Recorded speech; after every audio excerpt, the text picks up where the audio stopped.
si Sarkim jeung anak buahna tuluy mere laporan ka Letnan Dastim. Lapor Letnan, tugas tos beres dilaksanakeun. Cek si Sarkim. Alus, urang tinggal nunggu bae hasilna. Tembal Letnan Dastim bungaheun. Tuluy naon rencana urang salajengna Letnan? Tanya si Sarkim deui.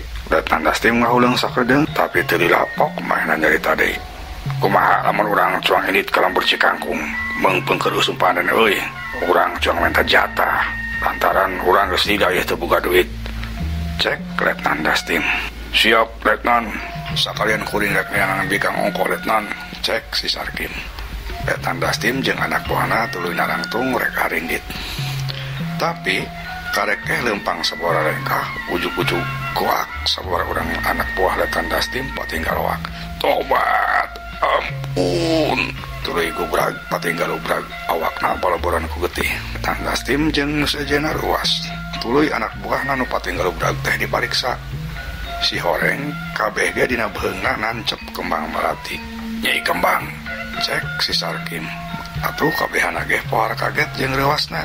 Letnan Dastim mereka komando. Awas, kabehan siaga, ulah aya nu lengah. Cek Letnan Dastim. Bari maehna ge buru-buru ngaluarkeun pistolna taki-taki. Sakabeh anak buahna oge langsung siap-siap. Kabehana ngokangkeun bedilna muter diarahkeun ka unggal madhab.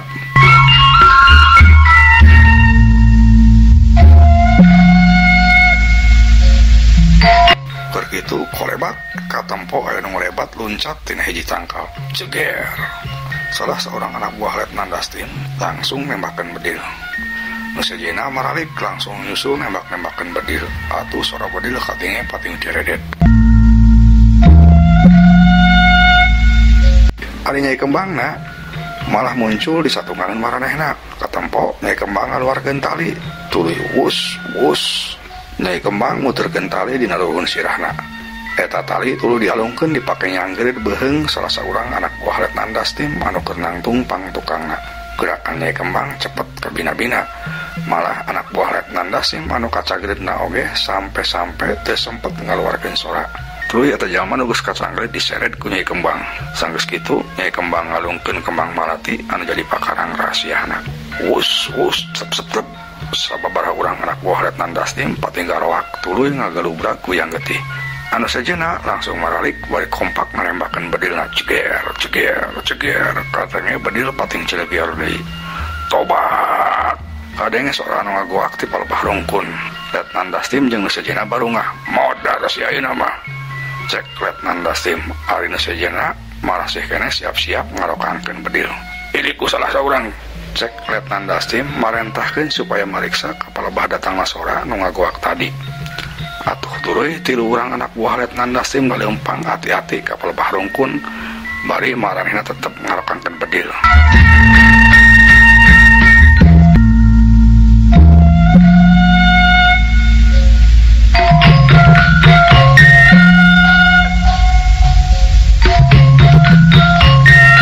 Barang nu lewan anjog kepala bah rungkun kabehana kaget lantaran si Horeng jalma nu ngagoak tadi teh baturna keneh anu dicanggerit beungna ku Nyai Kembang teh. Si Uyat ieu mah Letnan. Cek salah saurang ngagorowok. Letnan Dastim jeung sejenna kaget. Kurang ajar licik. Kade nu sejenna hati-hati. Cek Letnan Dastim.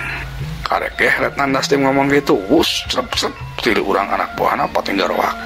Dina beheungna narancep kembang malati. Letnan Dastim jeung sabora urang sesa anak buahna reuas. Kabehana mimiti marmir bertak salah seorang anak buahna lumpat kabur. Atuh nu sejenna jadi kapangaruhan naluturkeun kabur ka asup si Sarkim oge ilu lumpat. Tinggal Letnan Dastim sorangan pulung apolongo. Haram jadol aing ditinggalkeun. Cek Letnan Dastim bari bertak mahina ge tuluy lumpat.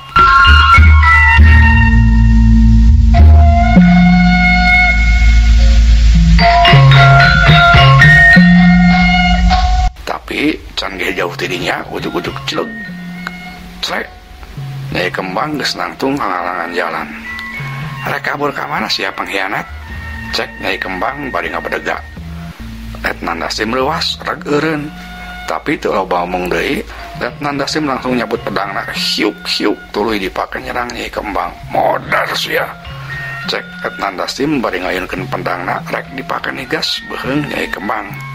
Tapi Nyai Kembangan seukur ngadengdekeun sirahna saeutik ka pinggir. Plos sabetan pedang Letnan Dasim ngeplos. Barang jeung kitu siku Nyai Kembang hantem ti pinggir. Geduk beunang kana bohong Letnan Dasim. Aduh, Letnan Dasim ngagoak solontod awakna nyolontod. Jeung Nyai Kembang luncat muterkeun awakna bari najongkeun sukuna kana sirah Letnan Dasim. Keduk dua kali tajong Nyai Kembang beunang kana pelipisan Letnan Dasim. Kuat Letnan Dasim ngagoak deui. Tobat cek Letnan Dasim. Kubrag labuh. Hodang sia, geda sambat indung bapak sia. Lantaran umur sia ngan sampai ka poe ayeuna. Cek Nyai Kembang bari sret mahena ge nyabut pedangna. Tuluy congona diantelkeun kana beuheung Letnan Dasim. Atuh Letnan Dasim menir rempodan, marehna bener-bener soak. Ampun Nyai, ampun. Kuring taluk, ulah dipaehan. Cek Letnan Dasim. Hade, andika moal ka dipaehan ku kami. Tapi andika kudu hirup jeung kami ka markas Gagak Seta. Andika kudu ngajelaskeun ka pimpinan kami yen kami saukur kapitna. Cek Nyai Kembang. Mangga Nyai, kuring rek nurut. Asal kuring ulah dipaehan. Cek Letnan Dasim. Gewat sia udang. Cek Nyai Kembang bari narik pedangna tapi tetep dicekel keneh. Canowaka diasupkeun kana sarangkana. Letnan Dasim tuluy ka tempo udang lelaunan.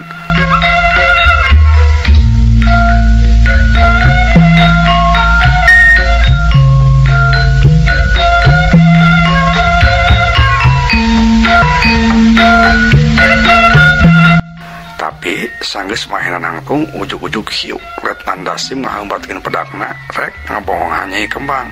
Atuh Nyai Kembang leuwas, tapi sakilat mahena nake sabetan pedang Letnan Dasim ku pedangna. Trang. Kadenge suara pedang diaradu. Satuluyna Nyai Kembang jeung Letnan Dasim tarung deui ngagunakeun pedangna silih sabet silih takris.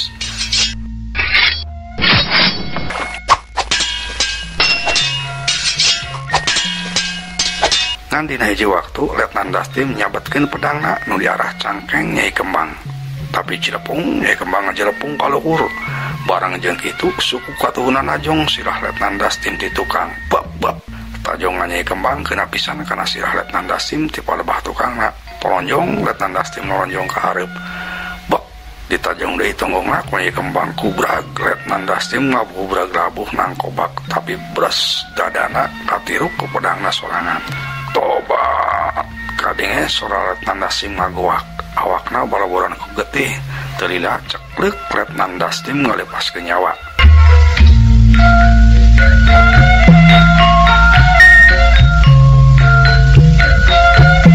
Nyai Kembang nangtung ngareha panjang bari panonna mencrong ka Letnan Dasim nu ngagoler geus eueuh nyawaan. Astagfirullahaladzim. Hapunten abdi Gusti. Abdi tos ngalantarankeun leungitna nyawa hiji jalmi. Cek gerentes Nyai Kembang. Nyai Kembang rek indit leumpang tapi teu kebat. Manehna langsung balik deui nangtung deui pinggireun layon Letnan Dasim. Layon ieu jalma kudu jadi palingatan pikeun urang Walanda supaya maranehna ulah anggap enteng teuing ka urang pribumi. Gerentes Nyai Kembang. Tuluy Nyai Kembang dongkok ngangkat layon Letnan Dasim bersat dibawa indit. Cag urang tunda heula.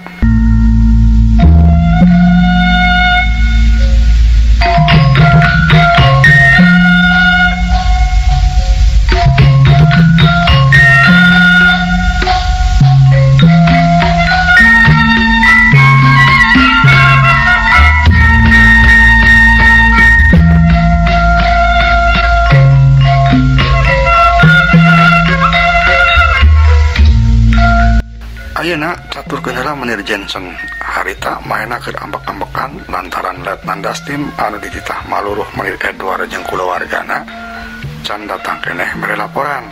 Apa daom teh? Apa kerjaan si Letnan Dasim dan anak buahnya? Mereka orang tidak betul kerja. Cek Menir Jensen ngomong ke salah seorang anggota Kenil anu ngaran Darta. Sepertinya mereka kesulitan mencari jejak tuan. Tembal si Darta. Panggil Sosan juga kemari. Cek Menir Jensen. Si Darta hormat tuluy manehna indit. Keur kitu kurunyung anggota Kenil nu sejen datang ngadep ke Menir Jensen mere laporan. Lapor tuan, Ada utusan residen minta izin menghadap sama tuan. Cek anggota kenil bari hormat. Menir Jensen lewas. Cek pikirna bahwa eta utusan rek nanyakin soal kalian Menir Edward. Apa dong ini bener-bener gawat. Jangan-jangan itu orang mau nanyakan soal Menir Edward. Kalau gini apa yang harus aku bilang? Gerentes Menir Jensen. Tapi tulipok Menir Jensen nyarita. Suruh dia orang kemari. Cek Menir Jensen. Si anggota kenil hormat tuluy mainna indit teh keluar.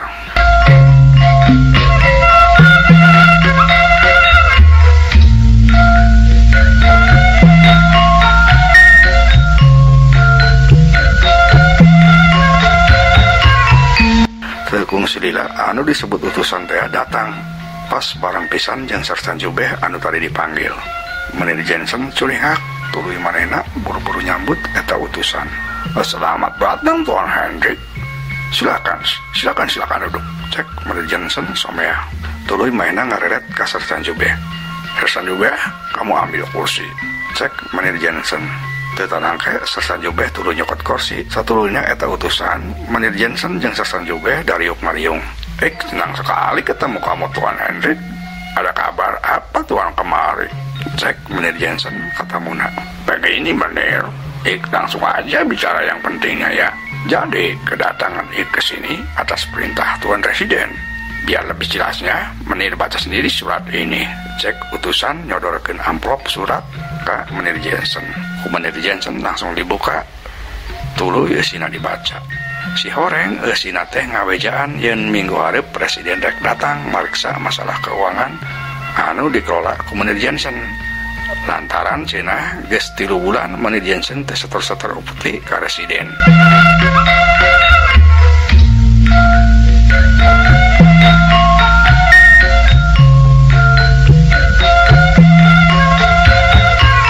Menir Jensen menipias beungeutna lantaran emang Menir Jensen rumasa lamun manehna sok korupsi, tapi ari dihareupeun si utusan mah Menir Jensen bisaan nyamunikeun karuasna. Baiklah Tuan Hendrik, Ik udah paham dengan surat ini. Ik akan persiapkan segalanya.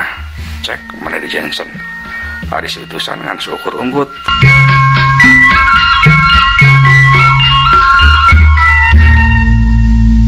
Keur kitu ujug-ujug di luar kadenge sadaremeh ribut. Menir Jensen ruas. Sersan Jubeh, coba kamu orang lihat apa yang terjadi sama mereka. Cek Menir Jensen merentah ke Sersan Jubeh. Sersan Jubeh nangtung mereka luar. Tapi keburu datang seorang kenil mere laporan. Lapor Tuan, di luar ada mayat Letnan Dastim. Cek eta kenil. Menir Jensen beki kaget. Apa kamu orang bilang ada mayat si Letnan Dastim? Kenapa bisa begitu? Cek Menir Jensen. Tidak tahu Tuan. Tadi tiba-tiba ada orang yang melemparkan mayat itu. Pas dikejar orangnya sudah kabur. Cek eta kenil deui. Menir Jensen bener-bener ambak. Udang tuluy buru-buru indit keluar.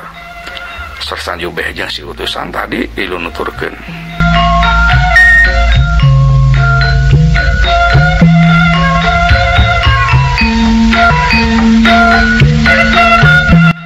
Sampai di luar, katempo layon Letnan Dasim ngagoler dina taneuh. Dina dadana masih kenenan selep pedang. Dina tungtung pedang katempo aya lamak podas anu aya tulisan. Kesina, jangan lagi kamu meras bangsa pribumi, sebab kami tidak akan diam. Kitu unina eta tulisan. Eta tulisan kabaca oge ku si utusan tadi. Manehna ngajengkok. Ternyata kalau si Menir Jensen masih tetap meres sama warga. Tapi nggak ada setoran. Ini jelas ada yang tidak beres. Cek gerentes si utusan. Ari Menir Jensen katempo ambak-ambakan keneh. Tuluy mere perintah ka Sersan Jubeh. Sersan Jubeh, kamu orang cari sekarang juga siapa yang udah bikin teror. Tangkap dia hidup-hidup atau mati. Perintah Menir Jensen bari jeung beungeutna katempo beureum. Siap Tuan. Perintah segera saya laksanakan. Tembal Sersan Jubeh. Telila waktu ti harita Sersan Jubeh katempo indit jeung sapabarurang anak buahna.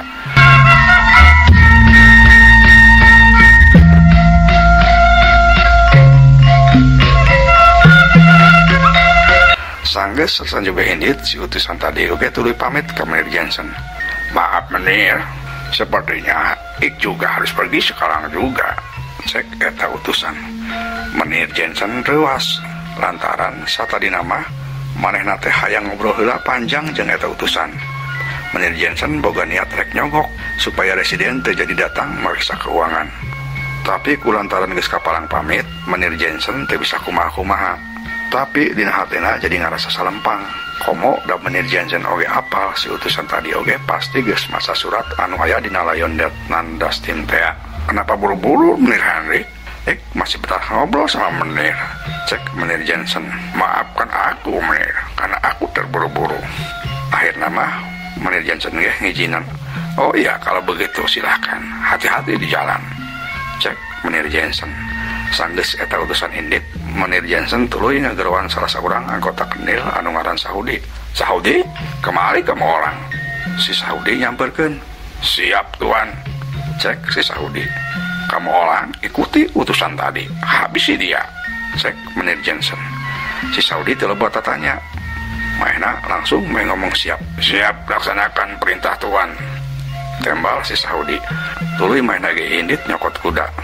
Tulilah katempo kuda nu keur ditarekan ku Saudi geus ngabertak lumpat ninggalkeun eta tempat. Cak urang tunda heula.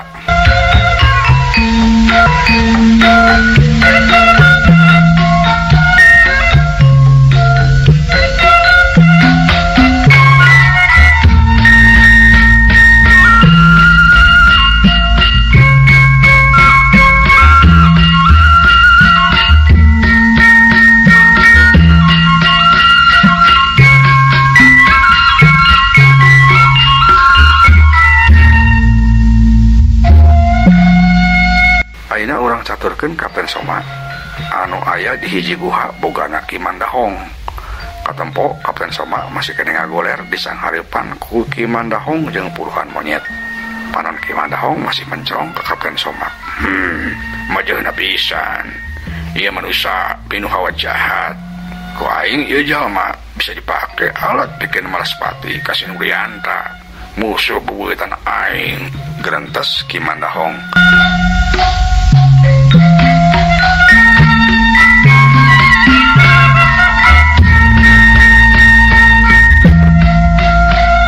Jadi si Horeng Ki Mandahong teh hiji jawara jahat musuhna Syekh Nurianta nyaeta guruna Menir Edward teh di Banten.